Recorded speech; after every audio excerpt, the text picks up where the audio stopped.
Madame Abdelhali, président du Conseil de la concurrence.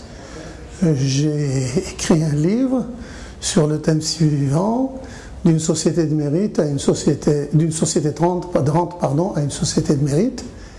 J'ai été invité par l'IRES pour le présenter. Je remercie les dirigeants de l'institution. Et il y a eu un débat très intéressant dans la salle. Il y a eu des collègues universitaires qui ont lu le livre, qui ont présenté leur façon de l'avoir vu, et puis qui sont passés à des questionnements. Dans le cadre de ma réponse globale, j'ai pu dire la chose suivante.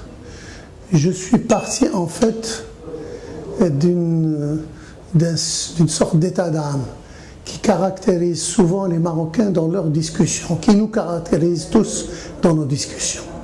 Lorsqu'on se compare à des pays voisins à côté, on se trouve très bien, on commence à nous congratuler, à dire que le Maroc se porte bien, qu'il a fait des réalisations excellentes, etc. Et puis tout de suite après, bizarrement, on commence à discuter du Maroc et on commence à critiquer des choses. Voilà, il y a la corruption, l'administration qui ne fonctionne pas, la justice qui ne fonctionne pas, etc., etc. Cet état d'âme, si vous voulez, signifie la chose suivante, à mon avis. C'est que le Maroc a réalisé beaucoup de choses depuis le début de ce millénaire, avec le gouvernement d'alternance et surtout avec l'avènement de Mohamed VI à la monarchie, au pouvoir. Cependant, malgré ces réalisations, on aurait pu mieux faire. C'est ça le contenu de mon travail. Et c'est pour cela que les gens se trouvent dans ces états d'âme dont j'ai parlé il y a un instant. On peut mieux faire. Et pourquoi on est bloqué? Je constate que le blocage vient fondamentalement du fait que nous sommes une société de rente. Et c'est ce qui a constitue l'ossature essentielle de mon livre. Avant de présenter ces rentes, j'ai d'abord parlé de la base de toute réforme, c'est-à-dire le système des valeurs. J'ai dit qu'il fallait qu'on réfléchisse sur un système des valeurs, qu'on réfléchisse sur une charte de citoyenneté qui puisse nous mener vers l'avant. Et c'est là où j'ai parlé d'abord des fondements de cette citoyenneté, liberté, mérite et solidarité. J'ai parlé ensuite des composantes de cette universalité nouvelle, de cette situation nouvelle, de cette charte. Et alors là, j'ai parlé de l'identitaire religieux, de lien entre l'universalité et la spécificité, de la question démocratique.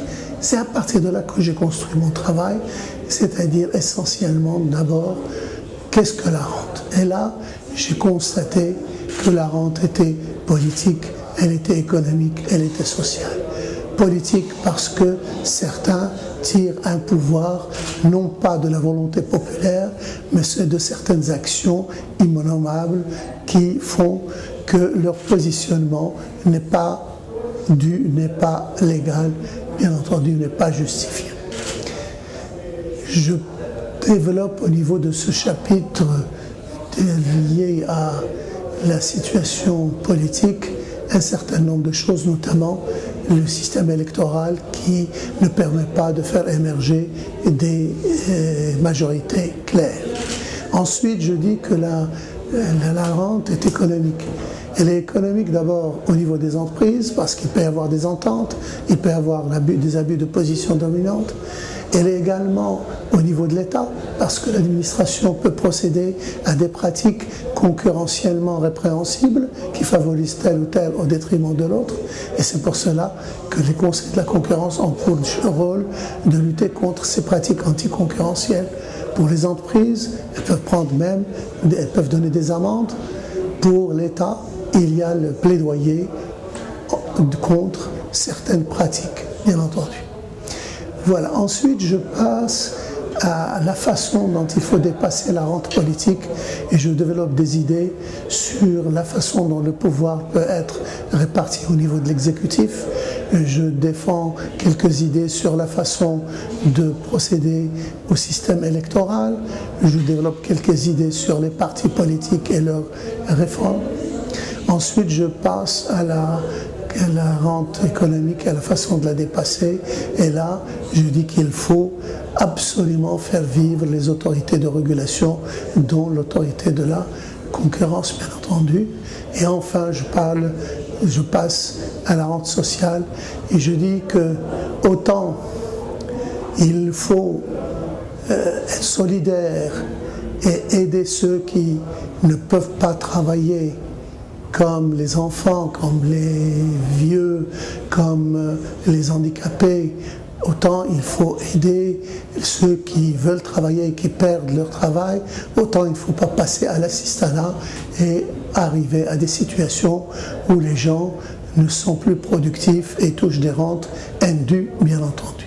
Voilà un peu le schéma global que j'ai développé au niveau de mon livre et qui a donné lieu à des discussions très intéressantes.